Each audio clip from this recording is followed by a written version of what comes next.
Bem, meus queridos amigos e irmãos, muito boa noite.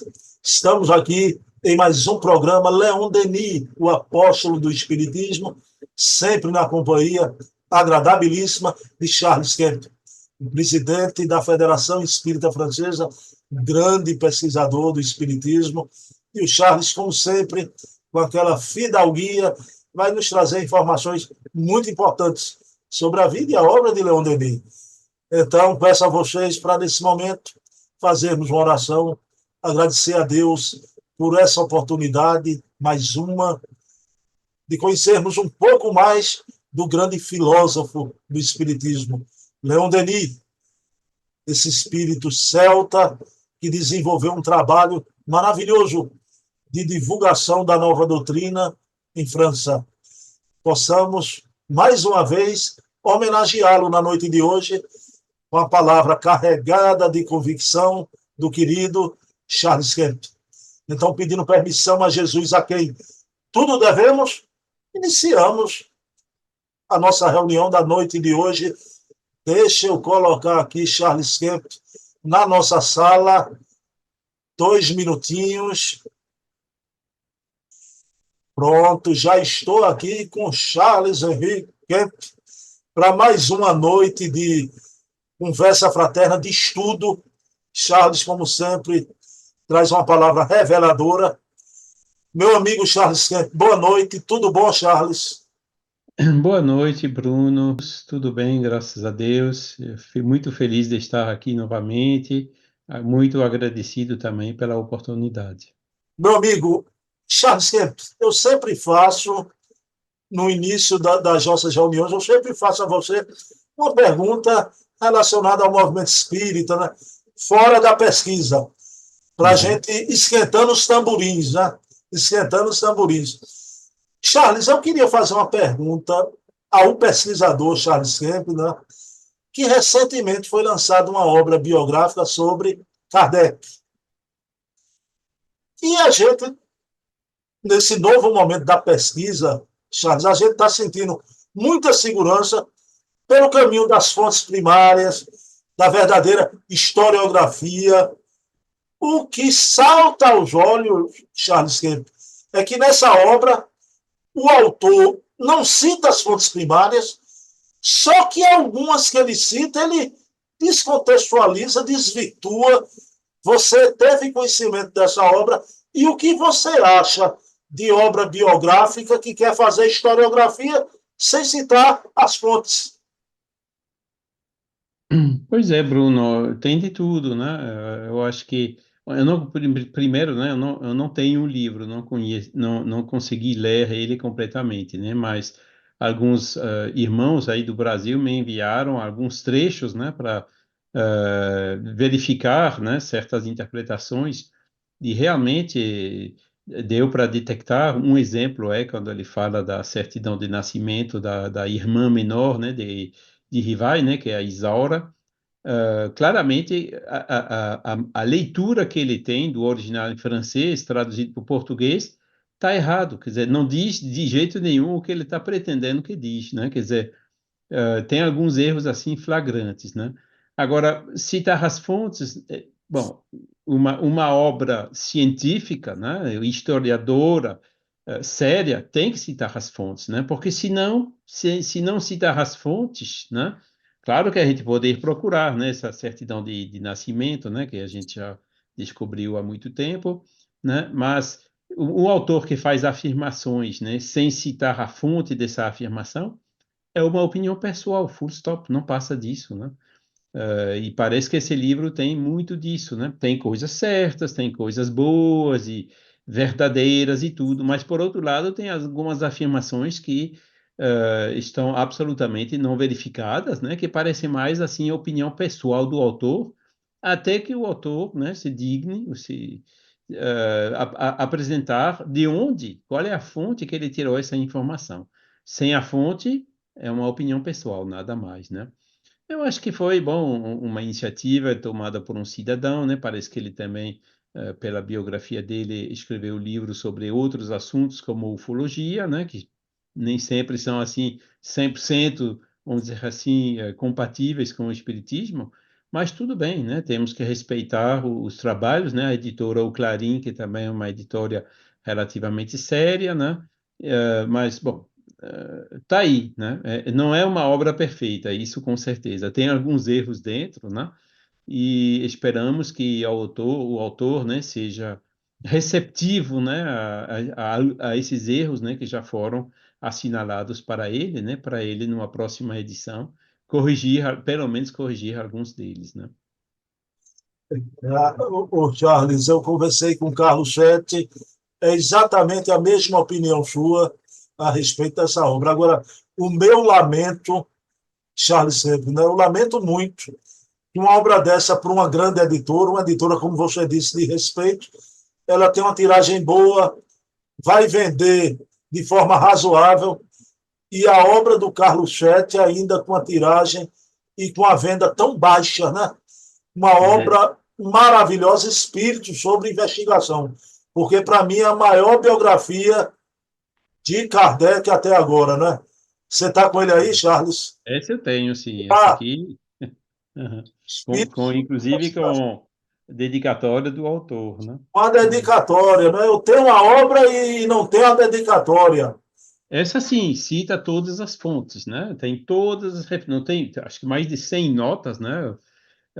Citando todas as fontes, né? Para qualquer um dizer, pronto, essa informação vem daí, vem daí. Não, não é uma interpretação, não é aquela parte assim romanceada, né? Que nem fez o Canuto Abreu, né? Não é realmente baseado em dados, né?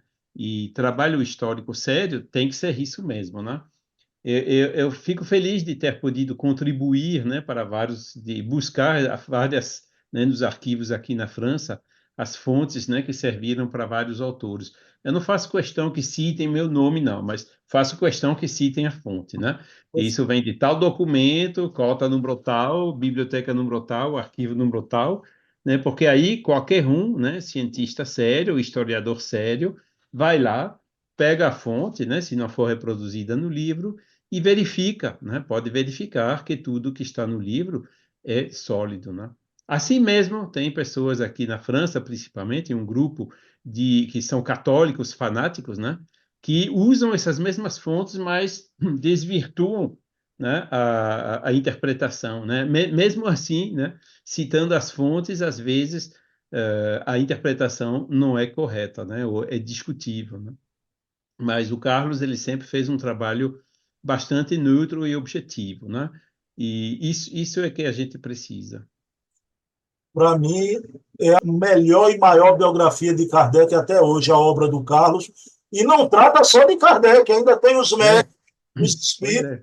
Ele pegou todas as biografias, né, que foram feitas, né, a do SUS, que também contém erros, né?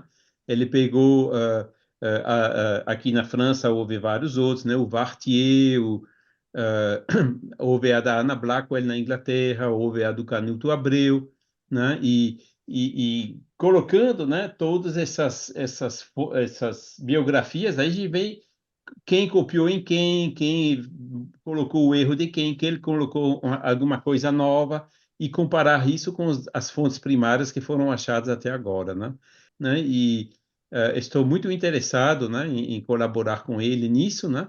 Mas o problema é que ultimamente, né, não tive tempo, né? Talvez daqui a uns 2, 3 meses terei mais tranquilidade, né, para poder fazer contribuir numa obra desse porte. De todas as biografias que a gente teve até hoje, as informações mais atualizadas, né, sobre Kardec você encontra nessa obra do Carlos Sete de forma É. maravilhosa. Né? Houve outra bem feita também, que é essa do Zeus Van Tuyl e Francisco Thyssen, né, em 2 volumes, 3 volumes, depois 2 volumes, né, a revisão do Van Tuyl, que foi feita um pouco antes do Congresso em Paris, do Bicentenário, que inclusive a gente tem traduzido em francês. Essa é muito bem feita também, né, mas fizeram com as informações que dispunham na época, né? Quem fala, Charles, que Kardec teria sido um médico que era poliglota, não é? Coisas que foram consertadas depois. Né? Isso também sobre o fato que Kardec era maçom, né? Que inclusive vários biógrafos franceses avançaram, mas também sem citar a loja, sem citar a fonte, né?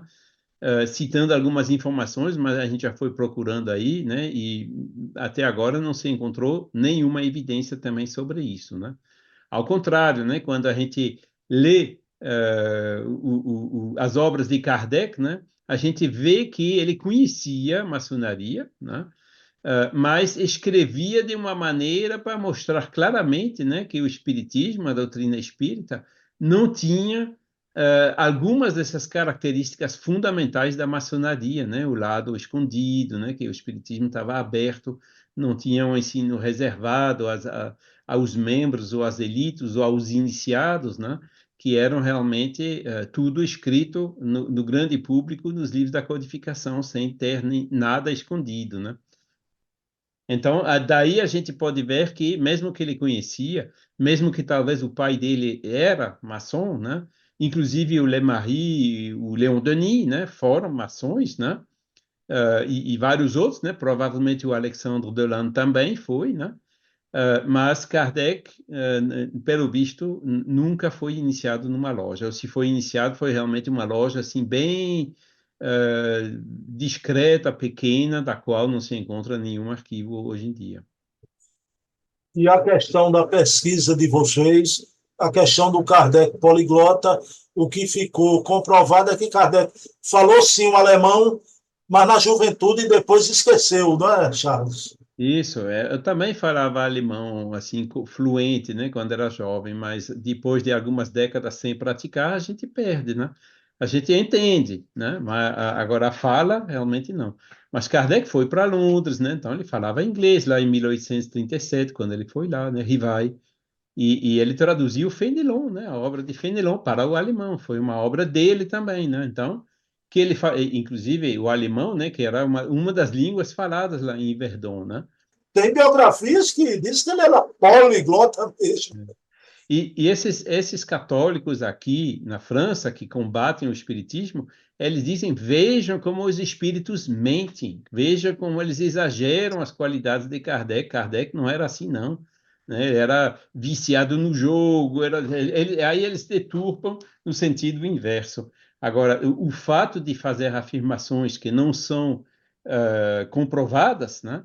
Isso não serve à causa, ao contrário, prejudica, né? Por isso que esse cuidado do Carlos, por exemplo, né, e que tinha também os Zeus Van Tuyl e o Francisco Thyssen, é absolutamente necessário, né? E por isso que é pena, né, essa obra, por exemplo, divulgar algumas coisas que estão de maneira evidente, né, erradas, não correspondem com o documento original. Meu querido Charles Kemp, vamos entrar na pesquisa da noite de hoje sobre Leon Denis. Mas, Charles, uma dessas coincidências, que no Espiritismo a gente não acredita em coincidências, né? O meu calendário de computador é um calendário espírita. Tem Uhum. todas as efemérides, né? Datas comemorativas. Charles Kemp, a gente está no dia, hoje, dia 2 de março, sábado. Charles Kemp, quando eu abro o computador e vou consultar, né, o mês de março, amanhã é uma data especial, pelo menos para mim e para Charles Kemp. E a gente tem se debruçado muito nele. Né? Charles, dia 3 de março de 1880, reencarnou, nasceu na Terra o Gaston Luce, o grande Isso. pesquisador, biógrafo de Leon Denis. Aí, Charles, eu tenho que aproveitar e perguntar, Charles Kemp, fale um pouquinho desse grande historiador francês, escritor, biógrafo do Denis. Pois é, o Gaston Luz nasceu em 1880, né, dia 3 de março, né, que é uma data assim menos conhecida, né, que ele não é tão conhecido assim, mas ele foi realmente muito próximo de Leon Denis, né, inclusive estava perto dele, né, na velhice, né, inclusive o Leon Denis, né, nomeou ele como legatário, né, porque Leon Denis não tinha filhos, não tinha herdeiros, não tinha irmãos, não tinha nada, né, então tudo que era dos arquivos, né, foi herdado por Gaston Lus, né, foi ele que estava encarregado, né, de executar o testamento do Leon Denis. Isso mostra o quanto eles estavam próximos, né? Ele morava em Tours, né? Encontrava com Leon Denis, participava do grupo dele, né? Ele era mais jovem, né? Leon Denis nasceu em 1846 e ele em 1880, né? Quer dizer, tinha uns 35 anos de diferença, né? Ele foi militar, serviu na Primeira Guerra Mundial em Verdun, perdeu um braço, né? Naquela batalha, né? Ou seja, ele estava com um braço só. Estava casado com a esposa dele, chamava Angèle, né? Infelizmente, ela estava doente de tuberculose, né? E acabou falecendo bastante antes dele, né? Em 1943, né? Quando a esposa dele faleceu. E ele sobreviveu bastante, né? Porque ele morreu em 1965, né? A única coisa que eu acho pena é que não se sabe hoje onde foram parar todos esses arquivos de Leon Denis, né? Tinha um grupo lá em Tours, né, que o Gaston Luiz participava, onde essas informações estavam, né? Mas esse grupo já foi desativado há mais de 30, quase 40 anos, né? E provavelmente muitos desses arquivos foram destruídos ou ainda tem uma probabilidade pequena que estejam escondidas no porão, né, de alguém e que um dia apareçam, né, todos esses manuscritos de Leon Denis, né, que inclusive alguns deles que não foram publicados, né, como a gente vê que Gaston Luis usou essas obras, né, para compor a biografia dele, e várias vezes ele cita, né, isso é o primeiro romance de Leon Denis, né, o Médico de Catana, né, foi manuscrito, né, e nunca foi publicado, né, e outras fontes que ele cita, né, que são as atas das reuniões do grupo de Leon Denis na Rue du Rempart. Seria muito valioso a gente conseguir esses dados, né? Quando o Eduardo Carvalho Monteiro esteve aqui na França, em 2004, né? Um ano antes dele também desencarnar, ele veio, eu fui com ele, né, atrás desses arquivos. Ele pensava que estava com Beaumard, né, Claire Beaumard, que faleceu um pouco depois, faleceu também nos anos 1960, mas não estava com Gaston Luce e naquele cercle Tourangeau, né, d'Études Spirites, e infelizmente, bom, até agora não conseguimos encontrar, mas a gente continua procurando, né, até ter certeza, né, que realmente não encontra nada, né? Então, isso foi Gaston Luce, né? Ele escreveu vários livros, ele mesmo, né? Sobre espiritismo, mas não somente sobre espiritismo, né? Ele tinha uma editora chamada La Colombe, né? Edição de La Colombe. A colombe é esse pássaro branco que simboliza a paz. Não sei como é o nome em português, chama pombo, a colombe. Pombo, O pombo branco, né, que simboliza a paz. uma pomba branca. Uma pomba, é isso, né? E então era isso, né? Era uma pessoa assim muito reconhecida no meio espírita em toda aquela época, né? Mas, Charles, ele, como militar, ele chegou a perder o braço. Isso, na Batalha de Verdun, né, que foi uma das mais longas, mais duras, né? Morreu milhares e milhares de soldados lá, franceses e alemães, né? Nas trincheiras, né? Era realmente a fronte de batalha, né? Que durou muitos, muitos, muitos anos, né? E foi ali, né? Que ele perdeu um braço, foi ferido e perdeu um braço. É bastante jovem, eu não sabia disso, Charles. Já está dizendo, ele jovenzinho já ficou sem o Com braço. 30 e poucos anos, né? 1880, então, quando a guerra começou, ele tinha 34 anos, né? E foi mais ou menos nessa idade que ele ficou ferido. Charles, então vamos agora, a gente vai entrar numa parte da pesquisa. Abordamos aqui o primeiro famoso grande congresso lá de 1889 de Barcelona. Então, o Leon Denis, a partir daí, vai fazer algumas palestras. Né? Algumas dessas palestras, segundo a pesquisa do Lúcio, polêmicas, né? Mas a primeira temática é o espiritualismo perante a ciência e a razão. O que é que você me Isso. diz desse tema abordado por Denis? é um tema muito fundamental, né? Kardec, no livro dos Médiuns, ele tem um capítulo logo no início que ele fala do método, né? Onde ele diz, antes de tornar uma pessoa espírita, trate de torná-la espiritualista, ou seja, convencê-la que ela tem uma alma, né? A partir do momento que a pessoa está convencida que ela não é só um corpo físico, mas que também tem uma alma, aí vem logo as outras perguntas, mas de onde vem, onde vai, etc., né? A reencarnação, a comunicabilidade, tudo mais, são os pontos secundários. Então, Leon Denis, ele realmente começou pelo começo nessa conferência, né?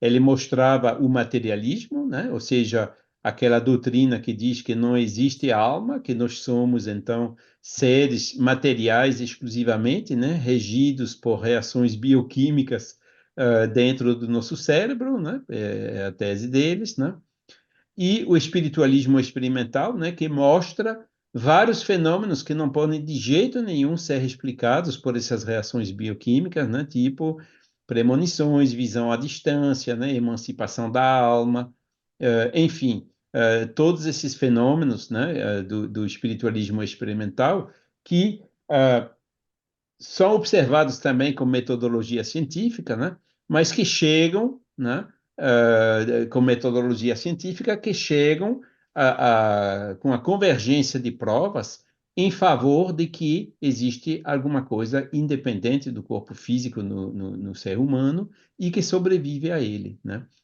Então, ele mostra, né, diante da razão, né, como que o materialismo, né, é uma posição redutora, totalmente sem justificação, né, porque é um dogma. O materialismo é um dogma, né? Os cientistas criticam os religiosos porque os religiosos têm dogmas, né? E aí, né, Leon Denis, ele gosta de mostrar isso, o materialismo é um dogma também, né? Ninguém provou que a alma não existe, né? Ao contrário, e os materialistas, eles creem nisso e ficam sempre, né, inventando todas as desculpas para rejeitar aquilo que não corresponde com seus dogmas, né? Parece é a atitude semelhante da atitude de um religioso, né? Que segue cegamente um dogma. Assim também é a ciência, né? São alguns científicos, vamos dizer assim, né? Porque a ciência, de acordo com a metodologia, né? O cientista tem que ser humilde, neutro, ele não pode ter preconceito, não pode ter dogmas, né? E é todo o contrário, né? Do que a gente vê com esse dogma materialista, que continua sendo vigente até hoje, mas sempre mais denunciados, né? Há um livro que saiu recentemente, que foi traduzido ao português recentemente, né? Ciência da Vida Depois da Morte, né? Do Alexandre Moreira Almeida e Humberto Gilberto Coelho, e uma terceira irmã que sempre temos dificuldade de guardar o nome, que mostra isso perfeitamente, né? Mostra como essa atitude materialista ou de rejeição do que é espiritualista é uma atitude profundamente anticientífica, né? Contrariando a epistemologia e a própria filosofia da ciência.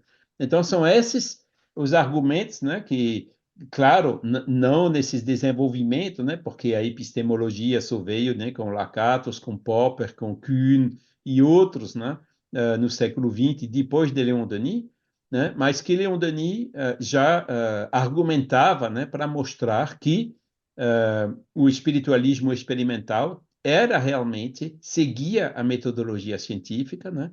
E que a rejeição por parte daqueles que tinham o preconceito materialista é totalmente dogmática e arbitrária e sem fundamento científico. A temática da palestra do Leon Denis, se ele se materializasse aqui hoje, fizesse a mesma palestra plenamente atual, né, Charles? Exatamente. O assunto não se mudou ainda o paradigma, né? Existem muitas iniciativas, né? Tem a iniciativa, por exemplo, do Manifesto para uma Ciência Pós-Materialista, né? Do Mario Beauregard e outros cientistas lá nos Estados Unidos, né? Que publicaram um texto mostrando isso, mostrando os diferentes fenômenos que tendem a provar que existe alguma coisa fora da matéria e que é tempo que a ciência realmente se ocupa disso, né? mas a maioria, né, nos meios acadêmicos, infelizmente, ainda continua com esse dogma materialista, né? É a resistência ao câmbio, né? Reconhecer que você estava errado, né? Ou que você se limitou, se restringiu, né? Que a realidade é muito mais ampla, muito mais larga do que a gente pensava, né? Que esse mundo físico atrás dele tem um enorme mundo espiritual maior ainda, né? Pode assustar alguns, né? Mas ciência é assim, a partir do momento que existem as evidências, tem que tomar esse caminho. E Leon Denis sempre martelava essas mensagens nessas conferências que ele dava, né? Defendendo, embora ele estava mais orientado no aspecto filosófico da ciência, ele também falava do aspecto científico, né, da filosofia da ciência propriamente dita, né, como mostram essas palestras. E, inclusive, interessantemente, né, a gente não tem, lamentavelmente, né, gravações, não está no YouTube as conferências do Leon Denis, né? Que pena, se pelo menos tivesse uma só, né? Agora, os textos que ele elaborava, ele utilizava também para as obras e os artigos que ele escreveu, né? Então, no problema do ser e do destino, no invisível, quando ele fala desse mesmo tema do espiritualismo experimental e do materialismo, né? Ele usava esses elementos que ele apresentava nessas conferências. Então, a gente tem parte do conteúdo, né? Mas infelizmente a gente não tem a forma, né, de ver como que ele falava, a entonação, né? Podia até comparar com os palestrantes de hoje, né, como Divaldo ou outros, né? Porque conforme diz o Luce na biografia, né, em Toulouse ou outra cidade, era 1.000 pessoas ou mais que iam ver essas conferências dele, né? Enchia as salas mesmo, né? E foi em 89 esse congresso, né, que realmente tornou ele mais conhecido, né? E a gente viu também no mês passado, né, o livro Depois da Morte, né, que ele publicou também em final de 89 e 1990. E ali Leon Denis não era somente um palestrante do interior da província, né? Ele realmente, né, pelo sucesso do livro Depois da Morte, se tornou também um escritor famoso, né? Um escritor conhecido, célebre, né? E foi por isso, então, que deu assim muito impulso, né, para essas conferências que ele estava sendo mais e mais chamado em todos os cantos e ele, né, apesar das limitações físicas dele, a visão que já estava baixando, a saúde que não era lá essas coisas, ainda tinha que trabalhar na época, né? Mas assim mesmo ele fazia o máximo para atender. E uma coisa interessante é que o Lemarie ele criou assim um grupo de conferencistas e Leon Denis participou logo no início desse grupo, né? Já na década de 1870 no final, né? 10 anos antes, né? E ele nunca cobrava nada pelas conferências, até as viagens, né? Ele pagava do bolso dele, né? Mostrando assim o exemplo do desinteresse, né? Que deve caracterizar o bom espírita. Bom, aí, Charles, agora sim, já em 1890, Denis vai proferir duas palestras no Ateneu, em Bordeaux. Charles, Isso. aí eu queria perguntar ao pesquisador, não é? Cidade de Bordeaux, nessa época, era caracterizada por ataques, não é? Grandes ataques à doutrina espírita, não é? Queria saber de Charles Kemp que tipo de ataque era esse que a cidade de Bordeaux fazia ao espiritismo. Kardec foi para Bordeaux, né, em 61, 62, voltou em 67, né? 62 já tinha o Roustan lá, né? A obra dele só saiu depois, né? Que deu aquela polêmica, nem tanto no início, né? Mas deu depois, no final da década de 1870, quer dizer, 1882, 83, né? Quando o Guérin, né, tentou, depois da desencarnação de Roustan, divulgar aquela obra, mas aquilo foi abafado bastante rapidamente, né, pelo Delane, Berthe Fropeau e outros, né, que mostraram, né, a incoerência, né, de algumas teses que contém naqueles livros, né, De lá para cá, aqui na França, nunca ninguém falou de Roustan, ele é totalmente desconhecido, né? Os únicos que falam de Roustan aqui na França são esses que ou vieram do Brasil, né, onde ainda hoje se fala dele, ou que foram ao Brasil e ouviram falar dele lá no Brasil, né? E tentaram ver quem era. Então, Bordeaux já tinha começado logo, né, na época de Kardec, nessas dissensões. Mas essas oposições sempre existiram, né, da parte dos religiosos, né, clero católicos, protestantes, e também dos outros grupos espiritualistas que existiam, né, entre outros os ocultistas, né, que o maior representante foi o Papius, né, o Dr. Gerard Encausse, né, e depois apareceu também a teosofia, né, outras correntes assim, escolas rivais, vamos dizer assim, do espiritismo, né, que diziam não é como os espíritos dizem, é como a gente diz, entendeu? E é nisso, né, que ele encontrou lá o meio assim bastante refratário, né, difícil, né? Leon Denis ele preferia fazer as conferências junto com pessoas assim simples do campo que nem era ele da origem dele, né? Operários, né? Trabalhadores, né? E ali ele teve que realmente conversar com outros intelectuais, com religiosos, né? E como acontecia muito, né? Como ainda acontece hoje, né? Cada um expõe seu ponto de vista, fica nele e Vamos lá. né, ninguém sai vitorioso daquilo, né? E cada um depois está aí para fazer a própria opinião dele, né? Kardec sempre dizia, não adianta muito entrar assim em discussões apertadas com alguém que não quer crer, né? É só deixar o tempo e ver com o tempo, né? Onde que vai ter mais adeptos, né? Hoje tem 40 milhões de espíritas, por exemplo, pelo mundo, né? Quantos teosofistas tem? Acho que não são 40 milhões, né? Milhões, longe de lá, né? Então, pronto, né? Isso é um dos resultados, né? Que mostra muitos outros ismos que existiam na época. Tinha o survivalismo, tinha o omniteísmo, tudo assim à margem. Não, o espiritismo não é assim, tem que ser como eu penso, introduzindo ideias pessoais, sabe como é, né? E né, você conhece o omniteísmo do senhor Arthur d'Anglemont? Já ouviu falar? Não, Pronto, você vê, é um outro ismo que foi lá, deu aquele fogo de palha na época e desapareceu, né? Porque ninguém aderiu, porque era complicado, porque não era tão claro, tão simples, tão lógico como o espiritismo que Kardec nos legou, né? E é nisso que a gente vê. Às vezes tem que deixar o tempo fazer, né?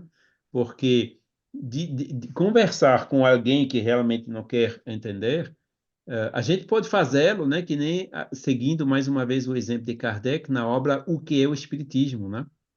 Porque ali ele conversa com o religioso, conversa com um jornalista e conversa com um cientista, se eu me lembro bem, né?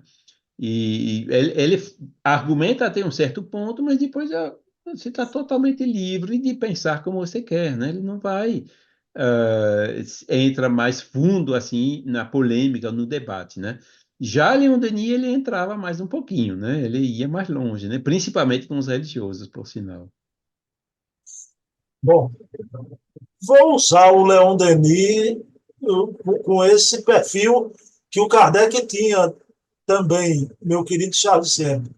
Charles, Jean Jaurès Ah, era um homem eclético, um dos mais profundos oradores da França. Era eclético, ligado até ao ocultismo. Agora, uma coisa digna de nota, Charles.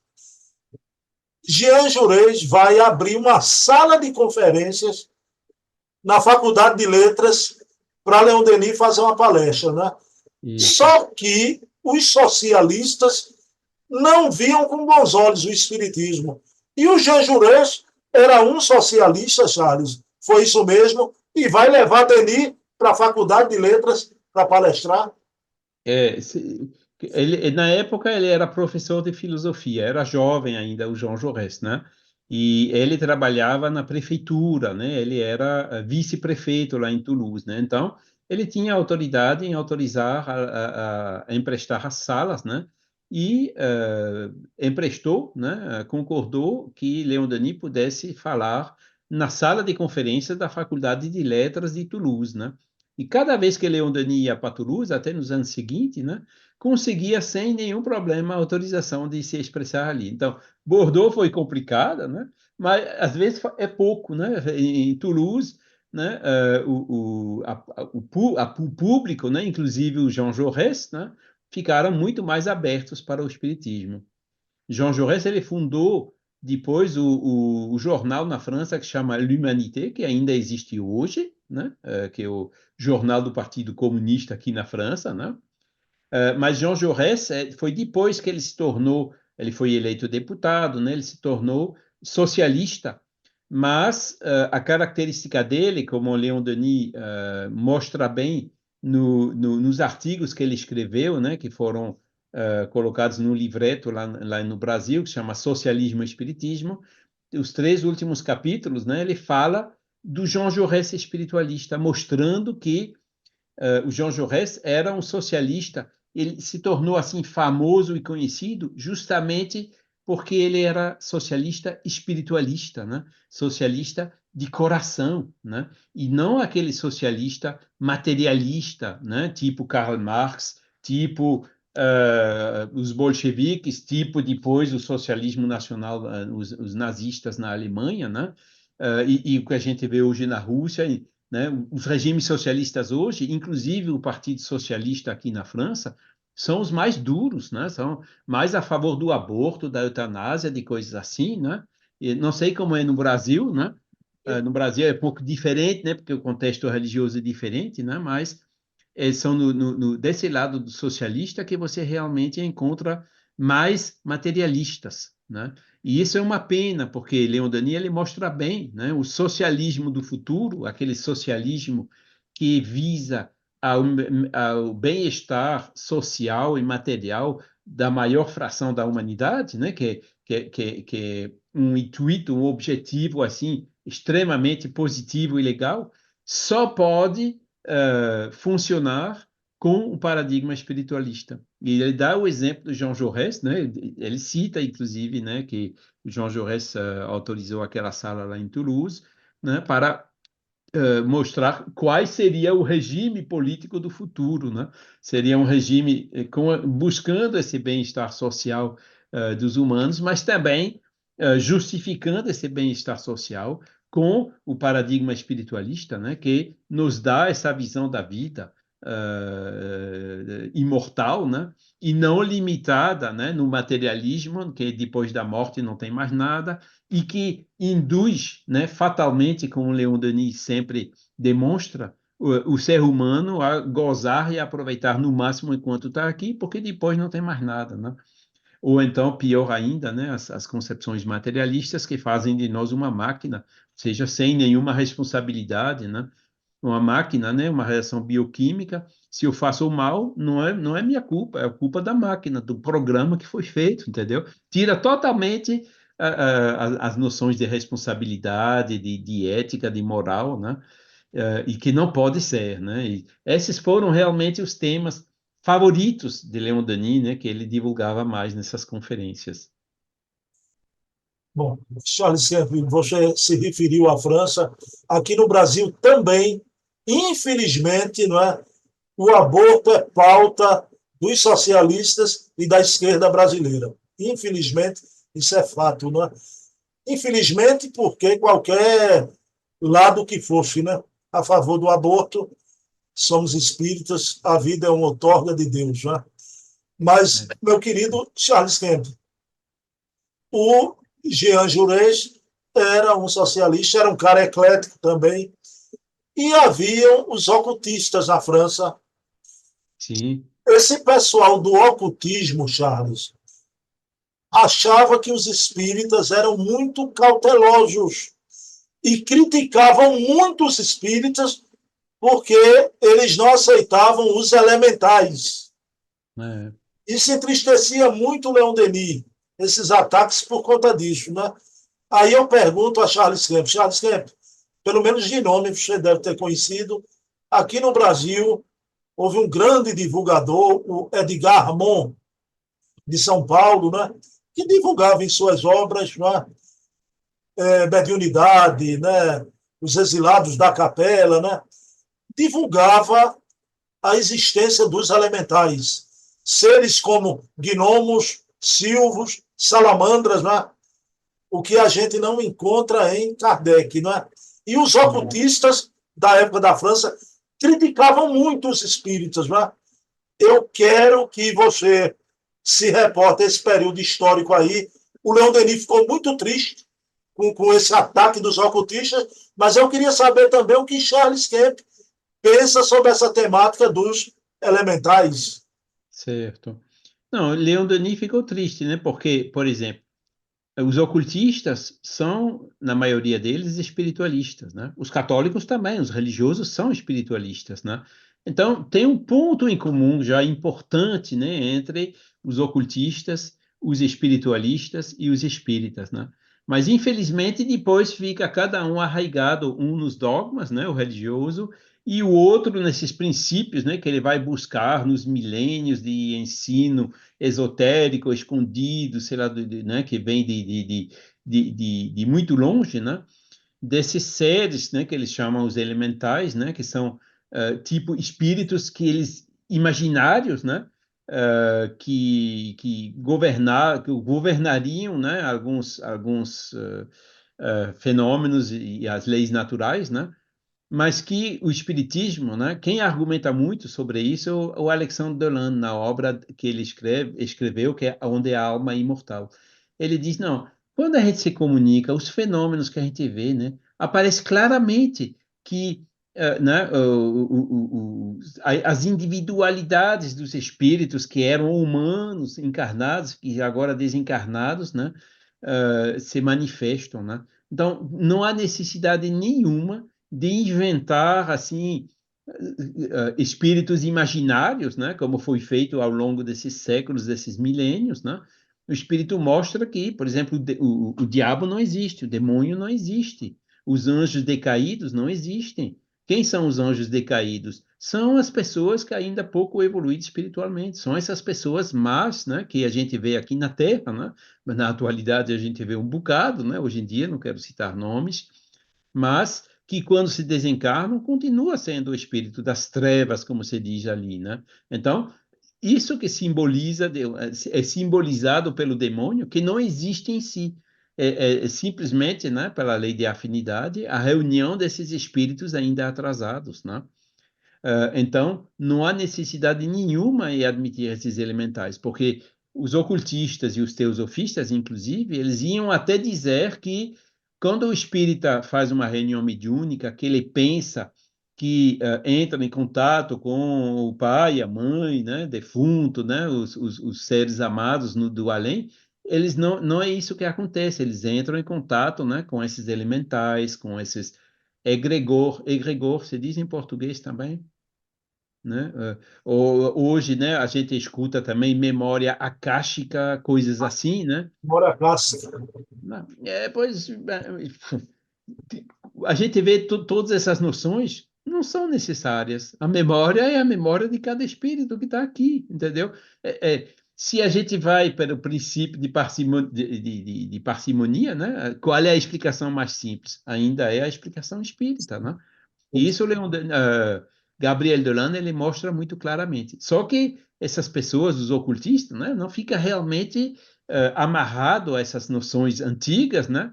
E a partir daí não raciocina mais, né? Fica aceitando-as como se fossem dogmáticos, né? Mesmo que os fenômenos mostram claramente, né, que as entidades com as quais a gente entra em contato tem sim uma individualidade, uma personalidade que a gente pode reconhecer, identificar, né, como sendo uma pessoa aqui, né, um dos espíritos que viveu aqui nesse planeta, né? Então, nisso é que havia, né, mesmo entre os espiritualistas, essas divergências, né, que dava longas discussões, né? Kardec não perdia muito tempo nisso, não. Leon Denis, infelizmente, né, ele teve que passar mais tempo sobre isso, né? E foi isso que o entristeceu, né? E Porque muitas vezes dá, não, mas você é um burro, você não sabe do que fala. Eu estudei durante 20 anos, né? 2.000 livros da antiguidade, de sei lá de onde, sobre isso, você é um ignorante nisso, né? Sempre acaba assim com nomes de passarinho, né? Como a gente diz em francês, né? Pois é, você tocou num ponto, Charles Kemp, que vai chamar a atenção também do Leon Denis. Ele ficava triste por causa desse ataque dos ocultistas, mas também ele se encontrava cansado, fatigado, deprimido, segundo as pesquisas do Luffy, né? É, Sustentado pelos irmãos invisíveis, por outro motivo também, Charles. O ataque dos ocultistas de um lado e também os espíritas demonstravam uma coisa pelos sentimentos que não correspondia às suas ações, demonstrando um exagerado amor próprio e que não pois é. tinha desprendimento. E eu pergunto a Charles sempre também, a gente encontra esse biótipo de espírita nos dias de hoje também, Charles É Kemp? claro. Isso olha, Kardec já explicou, né, no discurso que ele fez em 1862 em Lyon, né, por que que tinha inimigos dentro do espiritismo, né? E ele escreveu claramente, né, quando perguntou lá ao espírito de, parece que foi São Luís, no Evangelho segundo o Espiritismo, se não me engano, capítulo 20, item 5, né? Se muitos espíritas se equivocaram, como que a gente reconhece aqueles que realmente são fiéis? E a palavra que o Espírito usa na resposta é essa, é o desinteresse, né? Tem que fazer as coisas com desinteresse, quer dizer, sem nenhum interesse pessoal, financeiro, qualquer que seja, né? E é ali que a gente vê, né? A pessoa, né, querendo juntar o útil ao agradável, né, abre uma editora, usa o fato de ser um palestrante conhecido, né, para depois organizar seminários no fim de semana. A gente vê tanta coisa por aí, né? Ou distribuir cartão de visita, né, porque atua como terapeuta aqui ou ali. Né? Quer dizer, ainda é assim, né? Mesmo assim, são espíritas, né? Que já é um primeiro passo, né?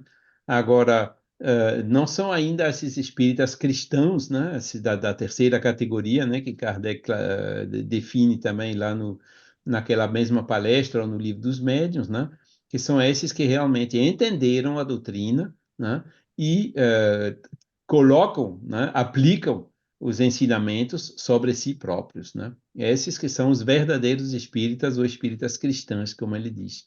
E hoje, infelizmente, a gente vê muitas dessas coisas, né? E essas práticas que aqui na França também existem, né?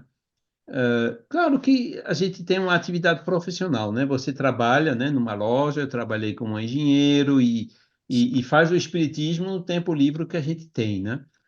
Aí muitas pessoas dizem, não, mas se eu fizesse isso profissionalmente, né, como nem os espiritualistas ingleses, né? Aí a gente podia combinar o útil ao agradável, né? Mas é aí que justamente, né, a gente fica numa inclinação que geralmente não se termina bem, porque falta esse desinteresse, né? E hoje eu vejo tantas pessoas assim que são espíritas, mas ao mesmo tempo, né, fazem atendimento fraterno e do outro lado fazem psicoterapias ou coisas assim, né, que é bem parecido, né? O bom é que eles têm uma certa formação que ajuda no atendimento fraterno, mas em vez de fazê-lo de graça no centro espírita, eles o fazem também profissionalmente para ganhar a vida deles, entendeu? Eu não quero dizer que são todos desonestos, longe de lá, mas eu digo que é uma atitude que é complicada, né? Não está 100% em linha com esse desinteresse, né, que aconselhado pelos espíritos. E eu realmente preferi fazer um trabalho, né, como engenheiro numa área completamente fora do espiritismo, aplicando o espiritismo, né, na resolução de problemas, tratando bem os colaboradores, tratando bem os clientes e tudo mais, né? Ninguém impede o médico, né, de ser inspirado pelos espíritos na profissão dele, né? Mas ele tem a formação de médico, mesmo sem inspiração, né? Ele pode ajudar as pessoas, né? Que definição linda de Kardec, né? Espírita cristão, né? Charles, você se referindo na profissão de cada qual, eu instituí lá na lojinha da gente, eu e minha mulher, viu? É um dia só, não tem um evangelho no lar, a gente tem um evangelho na loja, viu? Hum. 15 minutinhos semanais, viu? Pois é.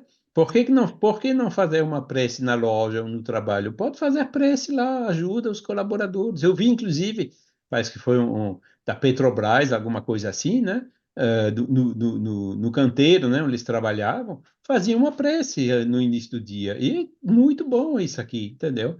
Mas não misturar as duas coisas, né? Caridade só pode ser totalmente desinteressada, né? Você imaginou um médico, antes de uma cirurgia, orar? Então, é Então, importante, né? junto com o paciente, se for possível, né? E o pessoal, o anestesista, tudo mais, né? Aí é que você abra, né? O caminho da espiritualidade e poder ajudar e fazer segundo os desígnios de Deus, né? Charles, chegando ao final, eu tenho uma pergunta que pode ser desmembrada em duas, né? Vou fazê-la completa logo para você, né? Charles, em 7 e 14 de junho, a Duquesa do Pomar vai abrir seu palacete para o Leão Denis fazer uma palestra. Ali naquele palacete da Duquesa do Pomar eram os grandes bailes, né? As grandes festas da burguesia parisiense, os grandes músicos se apresentavam ali e ela vai colocar para o Leão Denis disponibilizar a sala do falatório de Marie Stuart. Marie Stuart é a grande rainha escocesa, que era a rainha consorte da França, porque foi casada com Francisco II, né? Aí na França. Então, É. queria lhe perguntar isso. Essa conferência, personalidades da França, o escritor, o grande escritor Eduardo Chouret, ouviu Leon Denis ali naquele momento, mas eu queria saber se você sabe alguma coisa, Charles, porque a Duquesa do Pomar dizia que entrava em comunicação mediúnica com a própria Maria Stuart. Se você sabe Uhum. alguma coisa desse respeito. Então, fale da palestra do Denis e sobre esse fato. Mas é isso mesmo, né? Quer dizer, Leon Denis ele comenta no Gênio Céltico, né? O Mundo Invisível, na primeira parte, capítulo 3, né? Ele fala, ele cita esse fato, né? Que Marie Stuart apareceu, né? A Lady Caithness, que era a Duquesa de Pomar, né? Nessa capela royal, né? De Holyrood, que era o palácio onde ela morava lá em Paris, né? Onde tinham túmulos dos reis da Escócia, né? E nessa casa, né, que Leon Denis conheceu, então, Rue de Brémontier, em Paris, né? Ela contava, né, essa comunicação, essa conversa, né, que ela pôde ter com essa rainha infortunada, Marie Stuart, né? Ele confirma, existe uma brochura de Lady Caithness intitulada Uma Visita Noturna em Holyrood, onde ela conta o episódio completo, mas devo confessar que eu não consegui ainda essa brochura, né, e para conseguir mais informações.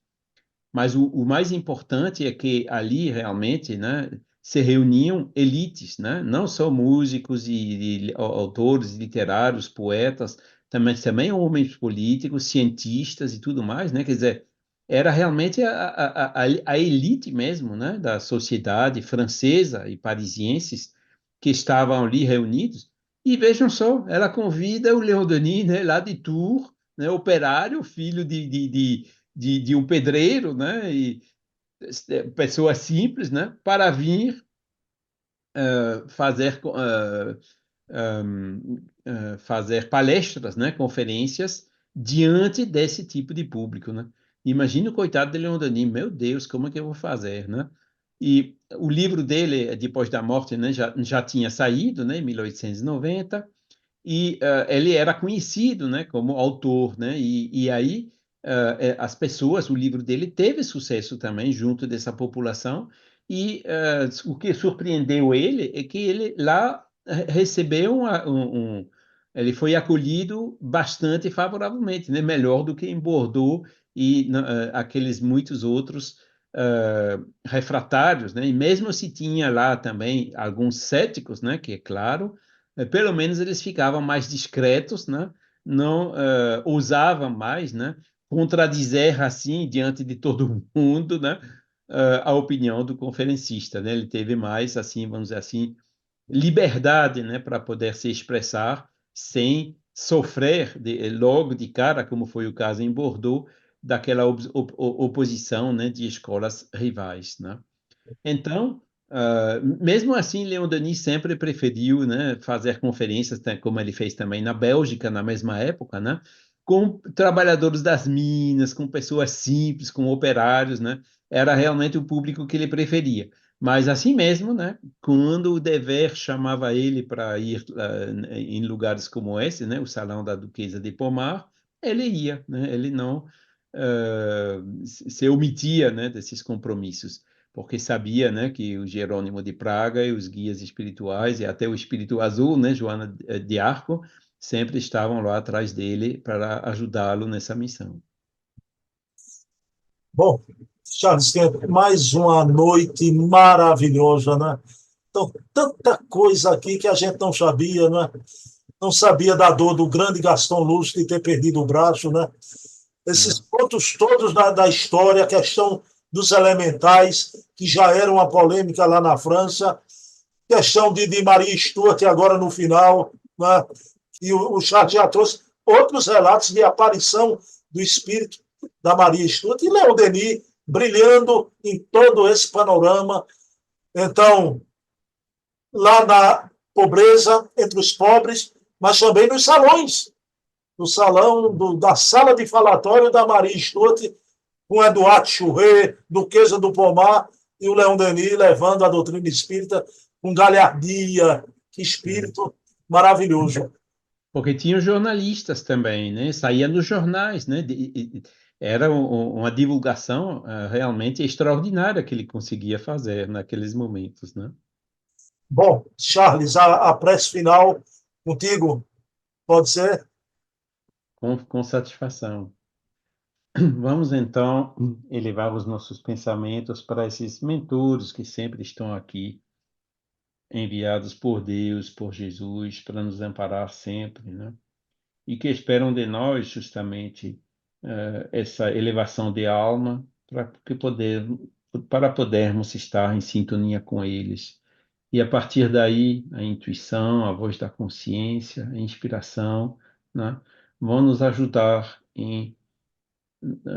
a encontrar os melhores caminhos, em realizar essa obra, essas missões, essas tarefas que nos engajamos a fazer antes de nos reencarnar, graças à ajuda deles e usando nossa vontade, sempre no sentido da caridade, do desinteresse, como falamos hoje, querendo ajudar ao máximo nossa humanidade a entrar, entender e aderir a esse paradigma espiritualista que é realmente a chave para essa transição rumo ao mundo de regeneração mais feliz, onde terá menos egoísmo, menos orgulho, onde o equilíbrio entre o bem e o mal será melhor, onde não terão mais guerras como hoje, né?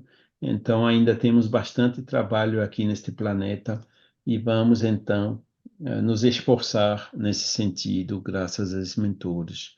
Agradecemos imensamente essa oportunidade que tivemos hoje de nos inspirar também, né, dessas ações, dessas falas de nosso querido Leon Denis, que também está aqui com certeza nos ajudando, nos amparando e nos intuindo.